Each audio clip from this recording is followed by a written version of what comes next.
스가랴서. 이 책은 바벨론 포로 생활이 끝나고 예루살렘으로 돌아온 후를 배경으로 합니다. 우리는 에스라서에서 스가랴와 학개가 백성들에게 성전을 재건하고 하나님의 약속들이 성취되는 것을 기대하게 하고 동기부여하는 모습을 보았습니다. 그리고 오래전 예레미야 선지자는 이스라엘의 포로 생활이 70년간 지속되지만 그 후에는 하나님의 임재가 새 성전에 회복되고 하나님의 나라와 메시아의 통치가 모든 민족에 임할 것이라고 예언했죠. 이 책의 서두에 나오는 날짜들은 바로 그 70년이 거의 다 찼다는 것을 보여줍니다. 그러나 돌아온 고국에서의 삶은 힘겨웠고 이 약속들은 하나도 실현될 것 같지 않았습니다. 왜일까요? 스가랴서는 바로 그 이유에 관해 설명합니다. 이 책은 꽤 명확한 구조로 되어 있습니다. 도입부에서 전체적인 어조를 설정한 뒤 스가랴가 꿈에서 본 많은 환상이 소개되고 7장과 8장에 이르러 결론을 맺습니다. 그리고 다음에 나오는 두 부분 역시 많은 시와 예언으로 이루어져 있습니다. 그럼 이제 이 책의 구성을 자세히 살펴보겠습니다. 첫 부분은 스가랴가 동시대인들에게 던지는 도전의 말씀으로 시작됩니다. 하나님께로 돌아오라. 너희 조상들을 본받지 말라. 그들은 반역하여 이전 선지자들의 말을 듣지 않아 결국 포로가 되지 않았느냐. 그러자 귀환한 포로들은 스가랴의 말에 귀 기울이면서 회개하고 하나님 앞에 겸손히 나아갑니다. 아니, 그렇게 보입니다. 다음의 긴 부분은 스가랴가 밤중에 본 8개의 환상으로 구성되어 있습니다. 미리 말하지만 이 환상들은 매우 기괴하고 이상한 모습으로 가득 차 있습니다. 여러분의 꿈처럼 말이죠. 하나님이 그분의 백성에게 상징적인 꿈을 통해 말씀하시는 방법은 매우 오래됐는데요. 창세기로 거슬러 올라가면 야곱, 요셉, 그리고 바로의 꿈이 등장하죠. 이 꿈들은 당대에 일어난 사건들의 의미를 부여할 뿐만 아니라 미래를 내다보는 창문이 되기도 했습니다. 그럼 이제 스가랴가 꿈에서 본 환상들을 살펴볼까요? 이 환상들은 아주 멋진 대칭 구조로 배열되어 있습니다. 첫 번째와 마지막 환상은 각기 4명의 말탄자들에 대한 것으로서 그들은 마치 하나님을 대신하여 세상을 순찰하는 경비대원들 같습니다. 이것은 하나님께서 모든 민족을 세심하게 살피고 계신다는 것을 표현하죠. 그들은 온 세상이 평화롭다고 보고하는데 스가랴의 시대에 이것은 하나님이 페르시아를 일으켜 바벨론을 정복하고 평화를 가져오게 하신다는 걸 가리킵니다. 그런데 여기서 질문이 생깁니다. 70년간의 이스라엘의 포로 생활이 거의 끝나갑니다.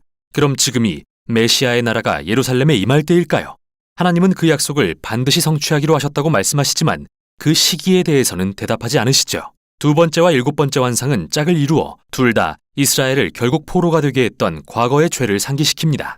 두 번째 환상은 뿔들에 대한 것으로서 이스라엘을 공격하고 흩뜨린 나라들인 아수르와 바벨론을 상징하죠. 하지만 이 뿔들, 즉 제국들도 결국 한 무리의 대장장이에 의해 흩어지게 되고 그건 페르시아를 상징합니다. 7번째 환상은 광주리 안의 한 여인에 대한 것으로서 이 여인은 이스라엘이 수세기 동안 언약에 불순종했던 것을 상징한다고 전해지는데요. 이내 그녀는 학과 같은 날개로 바람을 일으키는 2명의 여인에 의해 바벨론으로 옮겨집니다. 참 이상한 이야기죠. 세 번째와 6번째 환상은 또한 짝을 이루며 둘 다 새 예루살렘의 재건에 대한 것입니다. 여기 한 남자가 도성을 측량하고 있는데요. 이것은 예루살렘은 재건되고 모든 민족의 등불이 될 것이며 그들은 하나님의 백성과 함께 예배하게 될 거라는 하나님의 약속을 상징하죠. 다음으로 6번째 환상은 새 예루살렘 주위를 날아다니며 도둑질과 거짓말하는 자들을 심판하는 두루마리에 대한 것입니다. 이것은 새 예루살렘이 하나님의 말씀으로 인해 죄로부터 정결케 된 장소가 될 것을 의미합니다. 네 번째와 5번째 환상은 전체 환상 가운데 중심이 되는 부분인데요. 귀환한 포로 중 핵심적인 2명의 지도자, 즉 대제사장 여호수아와 다윗 왕의 자손인 스룹바벨에 대한 것입니다. 여기서 여호수아는 더러운 옷을 입음으로써 상징적으로 이스라엘의 죄를 뒤집어 쓰고 있습니다. 그러나 곧 더러운 옷은 벗겨지고 새 옷과 새 두건이 주어지는데 이것은 하나님의 은혜와 용서를 상징하죠. 그러고 나서 천사는 여호수아에게 만일 그가 하나님께 신실하면 그분의 백성을 다스릴 것이며 그가 미래의 메시아 왕의 상징이 될 것이라고 말합니다. 또 다른 환상은 정교한 순금 등잔에 기름을 공급하는 2 올리브 나무에 대한 것인데 등잔은 그분의 백성을 감찰하시는 하나님의 눈을 상징합니다. 그리고 이 2 그루의 나무는 2 기름 부음 받은 지도자 여호수아와 스룹바벨을 상징합니다. 앞장서 성전 재건을 이끄는 자들이죠. 하나님은 성전 재건의 성공은 정치적 책략의 결과로 주어지는 게 아니라고 하시며 이들 2 지도자는 반드시 역사하시는 하나님의 영에 의지해야만 한다고 말씀하십니다. 1년의 환상이 끝나갈 때 스가랴에게 추가로 환상 하나가 더 주어집니다. 그 주제는 중심이 되는 4번째와 5번째 환상에서 이어지는 것으로서 다시 대제사장 여호수아에게 왕관이 씌워지고 그는 미래의 메시아 왕에 대한 상징이자 하나님 나라의 제사장이 될 자로 표현되죠. 그러고 나서 스가랴는 이 모든 환상의 성취는 오직 이 세대가 하나님께 신실하고 언약의 규례에 순종할 때에만 가능하다고 말하며 이 부분을 마무리합니다.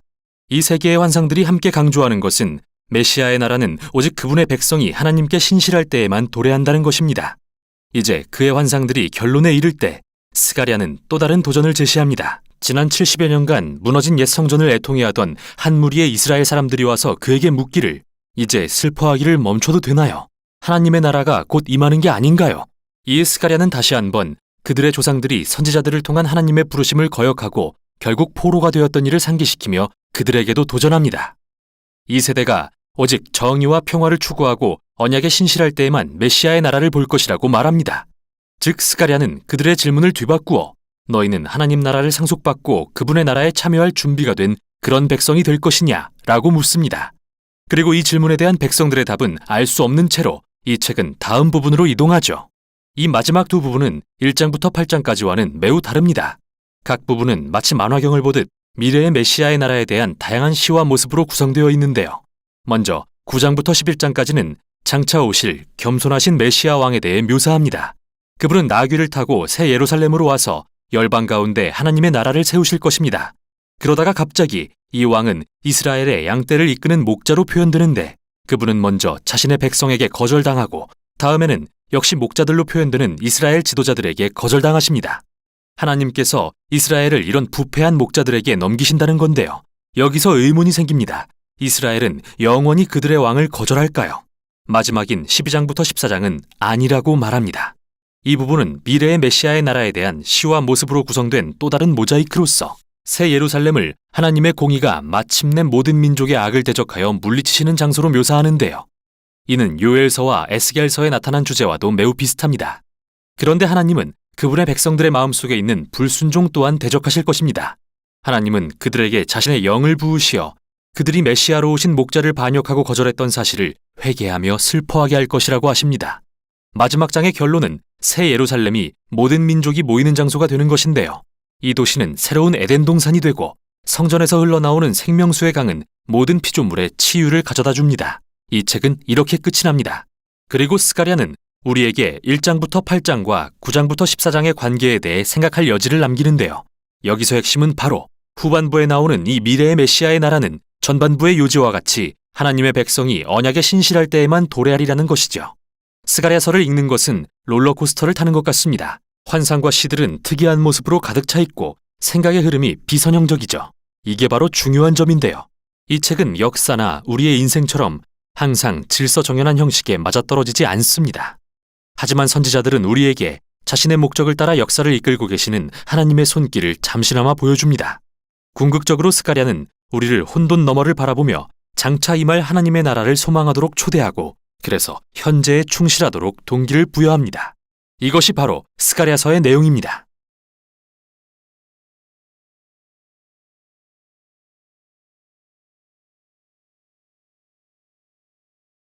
스가랴 제1장.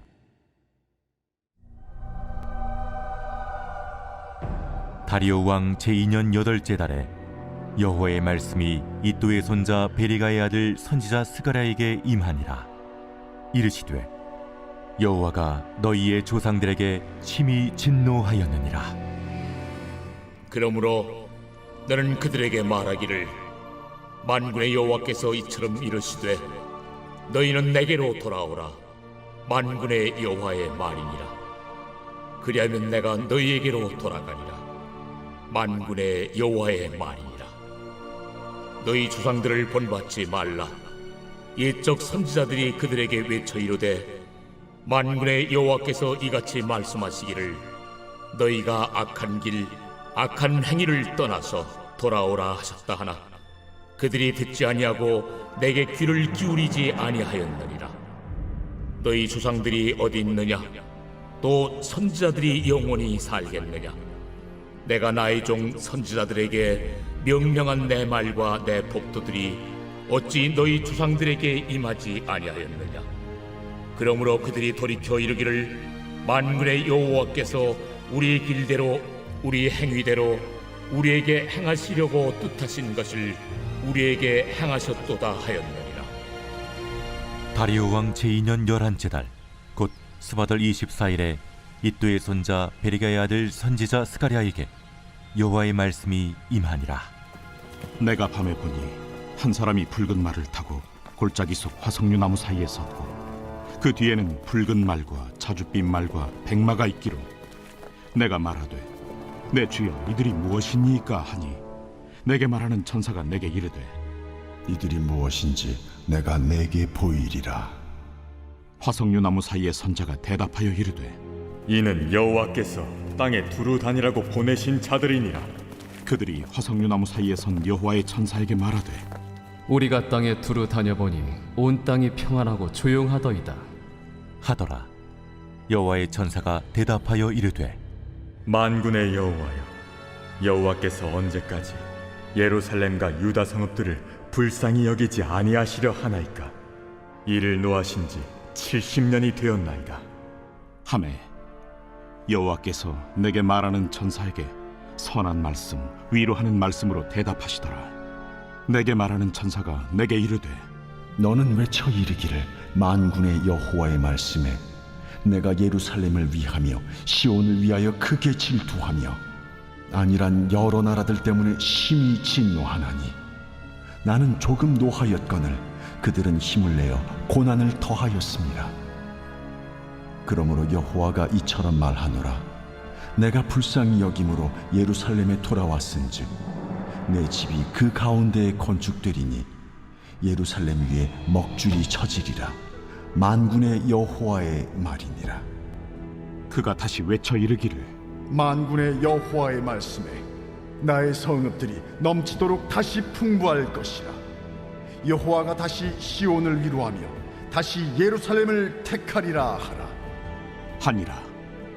내가 눈을 들어본즉 네 개의 뿔이 보이기로 이에 내게 말하는 천사에게 묻되 이들이 무엇이니까 하니 내게 대답하되 이들은 유다와 이스라엘과 예루살렘을 흩뜨린 뿌리니라. 그때 여호와께서 대장장이 4명을 내게 보이시기로 내가 말하되 그들이 무엇하러 왔나이까? 그 뿔들이 유다를 흩뜨려서 사람들이 능히 머리를 들지 못하게 하니 이 대장장이들이 와서 그것들을 두렵게 하고 이전의 뿔들을 들어 유다 땅을 흩뜨린 여러 나라의 뿔들을 떨어뜨리려 하느니라.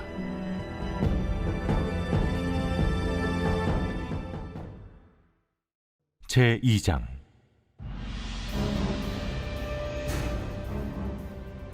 내가 또 눈을 들어본즉 한 사람이 측량줄을 그의 손에 잡았기로 네가 어디로 가느냐 예루살렘을 측량하여 그 너비와 길이를 보고자 하노라. 하고 말할 때 내게 말하는 천사가 나가고 다른 천사가 나와서 그를 맞으며 너는 달려가서 그 소년에게 말하여 이르기를 예루살렘은 그 가운데 사람과 가축이 많으므로 성곽 없는 성읍이 될 것이라 하라. 여호와의 말씀에 내가 불로 둘러싼 성곽이 되며 그 가운데에서 영광이 되리라. 오호라, 너희는 북방 땅에서 도피할지어다. 여호와의 말씀이니라. 이는 내가 너희를 하늘 사방에 바람같이 흩어지게 하였음이니라. 여호와의 말씀이니라. 바벨론 성에 거주하는 시온아, 이제 너는 피할지니라. 만군의 여호와께서 이같이 말씀하시되 영광을 위하여 나를 너희를 노략한 여러 나라로 보내셨나니 너희를 범하는 자는 그의 눈동자를 범하는 것이라. 내가 손을 그들 위에 움직인즉 그들이 자기를 섬기던 자들에게 노략거리가 되리라 하셨나니 너희가 만군의 여호와께서 나를 보내신 줄 알리라. 여호와의 말씀에 시온에 따라 노래하고 기뻐하라. 이는 내가 와서 내 가운데에 머물 것임이라. 그날에 많은 나라가 여호와께 속하여 내 백성이 될 것이요 나는 내 가운데에 머물리라. 내가 만군의 여호와께서 나를 내게 보내신 줄 알리라. 여호와께서 장차 유다를 거룩한 땅에서 자기 소유를 삼으시고 다시 예루살렘을 택하시리니 모든 육체가 여호와 앞에서 잠잠할 것은 여호와께서 그의 거룩한 처소에서 일어나심이니라 하라. 하더라. 제3장.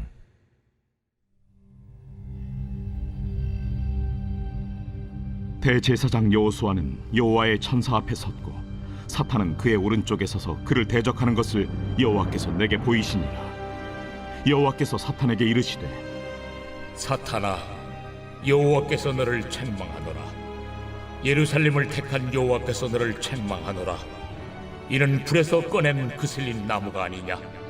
하실 때 여호수아가 더러운 옷을 입고 천사 앞에 서 있는지라 여호와께서 자기 앞에 선 자들에게 명령하사 그 더러운 옷을 벗기라.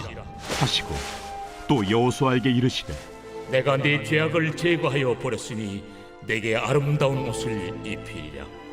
하시기로 내가 말하되 정결한 관을 그의 머리에 씌우소서 하매 곧 정결한 관을 그 머리에 씌우며 옷을 입히고 여호와의 천사는 곁에 섰더라.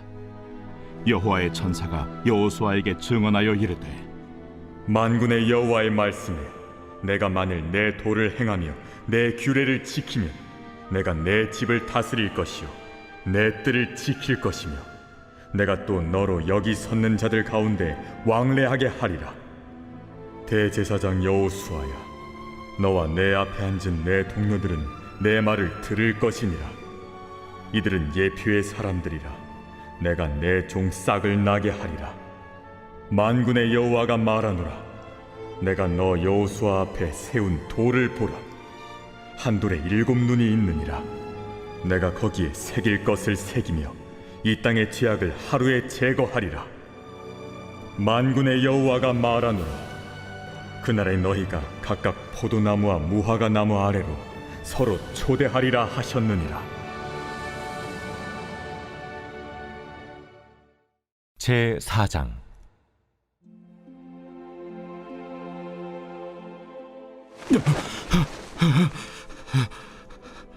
내게 말하던 천사가 다시 와서 나를 깨우니 마치 자는 사람이 잠에서 깨어난 것 같더라. 그가 내게 묻되 내가 무엇을 보느냐?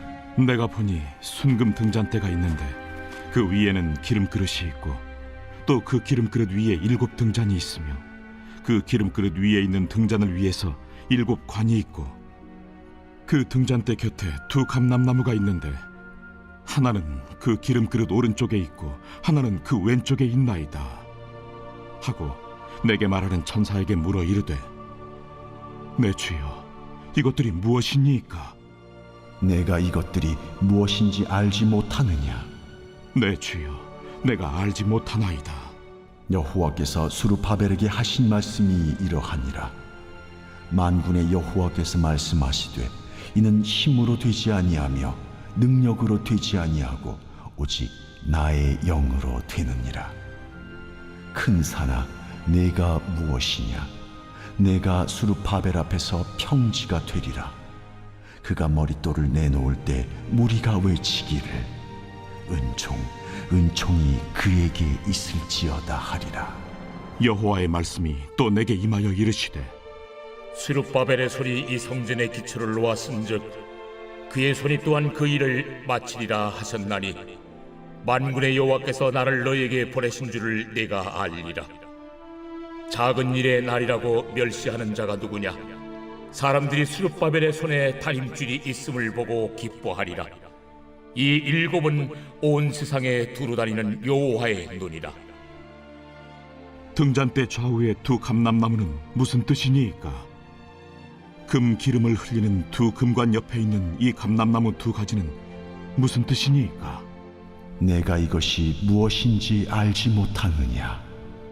내 주여, 알지 못하나이다. 이는 기름 부음 받은 자 둘이니 온 세상의 주 앞에 서 있는 자니라. 제5장.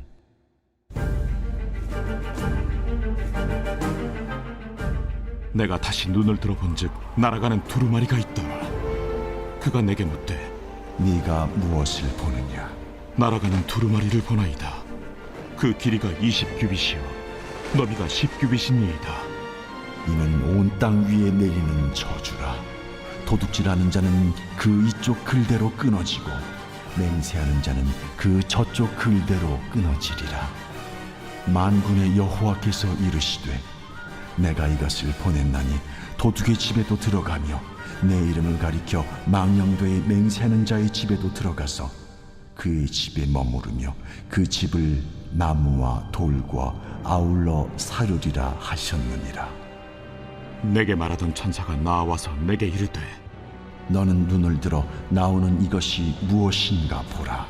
이것이 무엇이니이까? 나오는 이것이 에바이니라. 온 땅에서 그들의 모양이 이러하니라.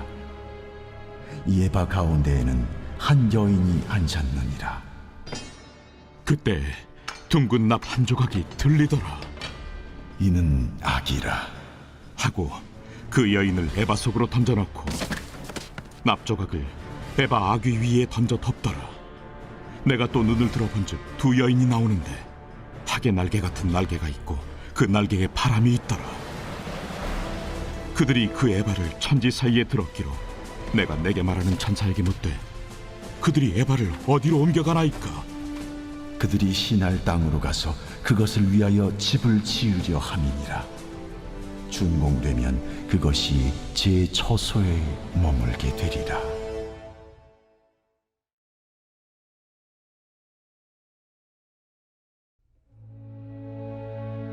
제 118편. 여호와께 감사하라. 그는 선하시며 그의 인자하심이 영원하미로다.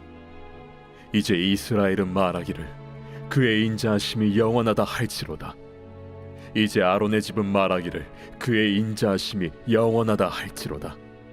이제 여호와를 경외하는 자는 말하기를 그의 인자하심이 영원하다 할지로다. 내가 고통 중에 여호와께 부르짖었더니 여호와께서 응답하시고 나를 넓은 곳에 세우셨도다. 여호와는 내 편이시라. 내가 두려워하지 아니하리니 사람이 내게 어찌할까? 여호와께서 내 편이 되사 나를 돕는 자들 중에 계시니 그러므로 나를 미워하는 자들에게 보응하시는 것을 내가 보리로다. 여호와께 피하는 것이 사람을 신뢰하는 것보다 나으며 여호와께 피하는 것이 고관들을 신뢰하는 것보다 낫도다. 문나라가 나를 애워쌌으니 내가 여호와의 이름으로 그들을 끊으리로다. 그들이 나를 애워싸고 애워쌌으니 내가 여호와의 이름으로 그들을 끊으리로다. 그들이 벌들처럼 나를 애워쌌으나 가시던 불에 불같이 타 없어졌나니 내가 여호와의 이름으로 그들을 끊으리로다. 너는 나를 밀쳐 넘어뜨리려 하였으나 여호와께서는 나를 도우셨도다. 여호와는 나의 능력과 찬송이시요 또 나의 구원이 되셨도다. 의인들의 장막에는 기쁜 소리 구원의 소리가 있으며 여호와의 오른손이 권능을 베푸시며 여호와의 오른손이 높이 들렸으며 여호와의 오른손이 권능을 베푸시는도다. 내가 죽지 않고 살아서 여호와께서 하시는 일을 선포하리로다. 여호와께서 나를 심히 경책하셨어도 죽음에는 넘기지 아니하셨도다. 내게 의의 문들을 열지어다. 내가 그리로 들어가서 여호와께 감사하리로다. 이는 여호와의 문이라 의인들이 그리로 들어가리로다. 주께서 내게 응답하시고 나의 구원이 되셨으니 내가 주께 감사하리이다. 건축자가 버린 돌이 집 모퉁이의 머릿돌이 되었나니 이는 여호와께서 행하신 것이요 우리 눈에 기이한 바로다. 이 날은 여호와께서 정하신 것이라 이 날에 우리가 즐거워하고 기뻐하리로다. 여호와여 구하옵나니 이제 구원하소서. 여호와여 우리가 구하옵나니 이제 형통하게 하소서. 여호와의 이름으로 오는 자가 복이 있으며 우리가 여호와의 집에서 너희를 축복하였도다. 여호와는 하나님이시라. 그가 우리에게 빛을 비추셨으니 밧줄로 절기 제물을 제단 뿔에 맬지어다. 주는 나의 하나님이시라. 내가 주께 감사하리이다. 주는 나의 하나님이시라. 내가 주를 높이리이다. 여호와께 감사하라. 그는 선하시며 그의 인자하심이 영원함이로다.